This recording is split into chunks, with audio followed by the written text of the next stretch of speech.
In the days and months to come, the scientist would try to coax secrets of lunar history from the rocks and dust of the Sea of Tranquility. And this was just the beginning. The moon had been transformed from a light in the sky to a world ripe for exploration, and the geologists had already picked out candidate landing sites for the landings to come, an ambitious and spectacular roster of missions. One team of astronauts would set down at the edge of a huge, winding canyon called Schroeder's Valley, where perhaps 1 billion years of lunar history might be exposed, layer cake style, in its walls. Another would visit Marius Hills, a field of low dome-like bumps, which the geologist hoped might be small, ancient volcanoes. The grand finale for Apollo 20 might be a descent into the yawning amphitheater of Copernicus crater. These missions would be scientific feasts with 3-day stays on the surface and lunar roving vehicles, or perhaps one-man lunar flyers.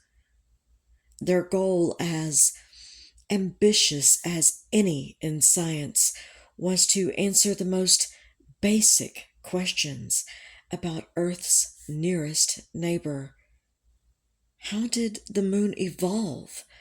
Was it really the cold, geologically dead world that it seemed to be?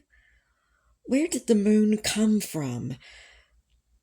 Solving these mysteries could open doors to even grander ones, for on that pock-marked, lifeless mass might be preserved the earliest history of the solar system itself, long erased on Earth. The scientist's fondest hope was that the moon would tell human beings how our own planet came to be. By November of 1969, 3 astronauts were ready to open the door to these explorations with the flight of Apollo 12.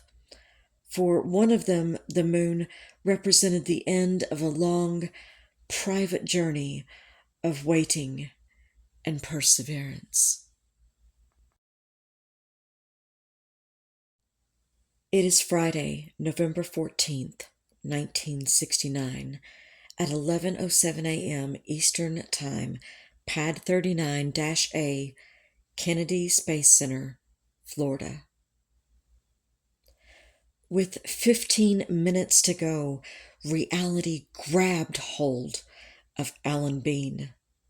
Sealed in his spacesuit, lying on his back inside the command module Yankee Clipper, he felt his heart suddenly pound with anticipation. The spacecraft was on internal power now, and in the right-hand seat, Bean had just put the fuel cells on the line. Now he scanned the gauges for the electrical system. Over in the left-hand couch, Pete Conrad was talking to test conductor Skip Chauvin. Nearing the end of the pre-launch checklist, Dick Gordon in the middle couch was making last-minute switch settings. It was very quiet. Everything was just the way it had always been in the simulator, but this was no simulation. Silently, Bean told himself, "We're really going." Already today, the crew of the second lunar landing had faced the threat of postponement because of the weather. Conrad, Gordon, and Bean had arrived at the pad under overcast skies. While they ran through the checklist, a hard November rain lashed at the spacecraft atop its Saturn V booster. Rivulets of water found their way underneath the boost protective cover and danced across the command module windows. But the weather was erratic. The skies would seem to clear for a time and then gloom over again. 3.5 miles away in the Launch Control Center, Launch Director Walter Caprian deliberated and occasionally polled Houston for an opinion. Finally, a report from an Air Force weather plane tipped the scales. Ceilings acceptable, winds within limits, no lightning for 19 miles. There I go. It was strange how unreal it had all seemed up to now. For 8 months, Bean had been training to go to the moon and talking about it. And yet, it was hard for him to believe it was really going to happen. Even this morning, as he sat down to a launch day breakfast of steak and eggs with Conrad and Gordon, suited up, then rode out to the pad, it all felt like a practice run. But now, as cryogenic propellants flooded into Saturn's tanks, Bean knew that the moment of fire and noise was almost upon him, and with it the end of 6 long years of waiting. He had spent more time as a rookie than any astronaut in his group. Just why, Bean could only guess, and only in retrospect. But none of it mattered now. 5 minutes to go. Pete, you guys have a good trip, radioed Skip Chauvin. Yes, sir, said Conrad calmly, confidently. Sure appreciate everything. Hold off the weather for 5 more, will you? Added Dick Gordon. For Bean, every day of the past 8 months had been an adventure, and the best part of it was training with Conrad and Gordon. The three of them had a bond that went deeper than their mission. They shared a history that began at naval air stations in Florida and California, and the test pilot school at Patuxent River in Maryland. A seat on a lunar mission was as much any rookie could ask for, but going with Conrad and Gordon was just almost too good to be true. 1 minute, Chauvin radioed. Pete Conrad put out his gloved hand, and for a moment, the 3 men clasped their hands. Chauvin called, 30 seconds. 12. Roger, said Conrad. At 14 seconds, Chauvin began to count down. Seconds later, the 3 men heard the distant rumbling of the Saturn's engines igniting.